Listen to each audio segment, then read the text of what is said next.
اعوذ باللہ من الشیطان اللعین الرجیم بسم اللہ الرحمن الرحیم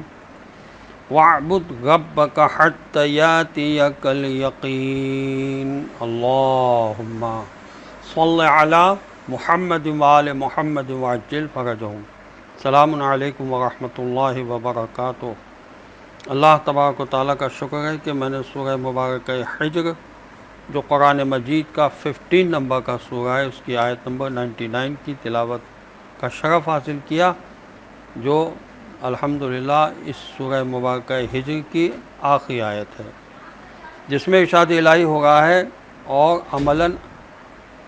اپنے پالنے والے مالک کی بندگی اطاعت کرتے رہیے یہاں تک کہ موت کا یقینی وقت آ جائے۔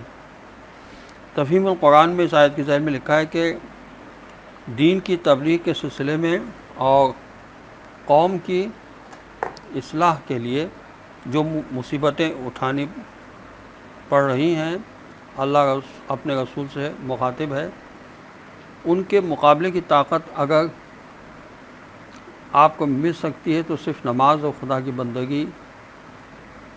اطاعت اور اس سے لو لگانے سے مل سکتی ہے۔ یہی چیز آپ کو تسلی دے گی اور آپ میں حوصلہ اور صبر کی قوت بھی پیدا کرے گی، اور پھر آپ اس قابل ہو جائیں گے کہ زمانے بھر کی باتیں سن کر بھی دین خدا کی خدمت پر ڈٹے گئے، جس کا انجام خدا کی رضامندی ہوگا، جس سے بڑی کوئی کامیابی ممکن ہی نہیں ہے۔ تفسیر فصل الخطاب میں علامہ علی نقی صاحب نے لکھا ہے کہ آیت کا پیغام یہ ہے کہ اے رسول صلی اللہ علیہ وسلم، آپ صلی اللہ علیہ وسلم اپنے فرائض بندگی کو اپنے آخری سانس تک انجام دیتے رہیے، لوگوں کی کوئی پرواہ نہ کیجیے کہ وہ آپ صلی اللہ علیہ وسلم کے لیے کیا کہتے ہیں۔ اسی بات کو سورہ کوثر میں یوں فرمایا، فَصَلِّ لِرَبِّكَ وَانْحَرْ إِنَّ شَانِئَكَ هُوَ الْأَبْتَرُ، یعنی آپ صلی اللہ علیہ وآلہ وسلم نماز پڑھتے رہیے اور قربانی کا فرض ادا کرتے رہیے، جو آپ صلی اللہ علیہ وسلم کا دشمن ہے اسی کی نسل قطع ہوگی۔ تفسیر تبیان اور تفسیر جلالین میں اس آیت کی ذیل میں لکھا ہے کہ موت کو یقین اس لیے کہا گیا ہے کہ موت قطعاً یقینی چیز ہے، اس میں کسی قسم کے شک و شبہ کی کوئی گنجائش نہیں ہے۔ تمام علماء نے یہی لکھا ہے۔ تفسیر کبیر میں امام غازی نے لکھا کہ جب دنیا سے آدمی کا دل تنگ اور غمگین ہونے لگے تو انسان کو چاہیے کہ خدا کے ذکر و فکر اور عبادت و مطالعے میں لگ جائے۔ ایسا کرنے سے اس پر عالم قدس کے انوار کا فیضان شروع ہو جاتا ہے،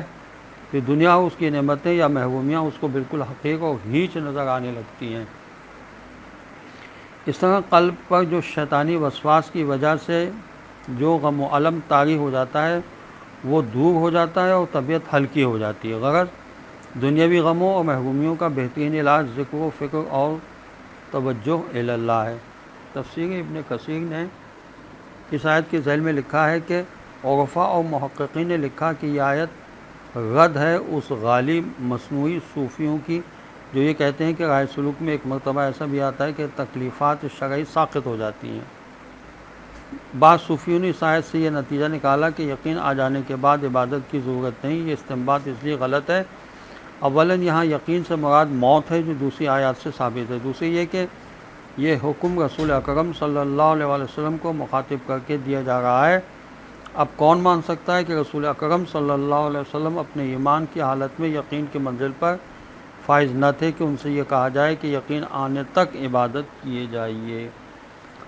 تیسری کہ تمام تواریخ گواہ ہیں کہ ہمارے رسول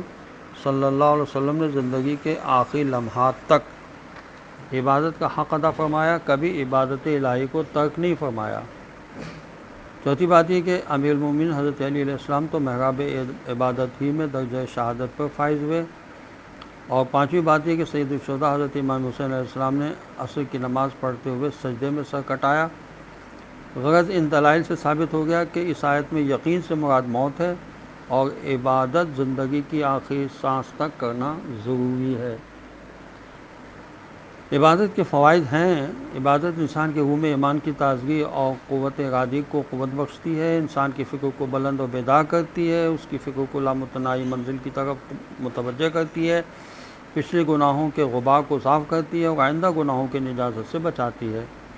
قلب و روح سے غفلت کا گرد و غبار جھاڑ دیتی ہے، توجہ الی اللہ اور زندگی کے مقصد کی لگن